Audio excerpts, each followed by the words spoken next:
On a planté plus de 25 000 arbres l'an dernier en octobre, pendant la saison des pluies. Ça suffit pour les Gary faire Taylor démarrer. est le directeur de l'environnement chez Extrata, chargé du contrôle de l'impact de la mine sur le fleuve.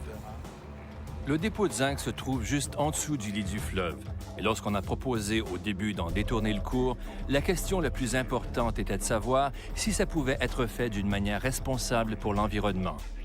De nombreux groupes aborigènes vivent le long du fleuve et les principaux sujets d'inquiétude étaient les effets de la mine sur le fleuve, sur le terrain avoisinant et sur l'esprit du fleuve lui-même.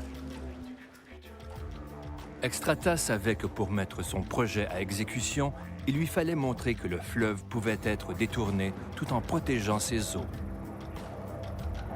Bonjour, comment ça va? Très bien.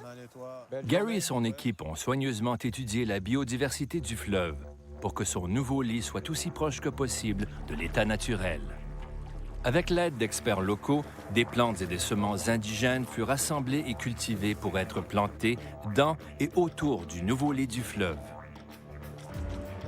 Du point de vue de Gary, le nouveau lit du fleuve est une œuvre d'art, soigneusement sculptée pour créer l'écosystème unique que l'on trouve dans un fleuve naturel, y compris les obstacles faits de rochers et de troncs d'arbres.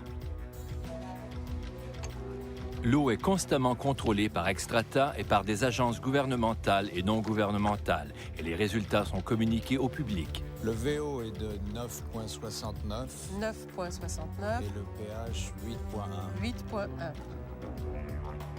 La mine du fleuve MacArthur est juste un exemple des efforts extraordinaires qui sont faits dans le monde entier pour réduire l'impact sur l'environnement à l'emplacement des mines.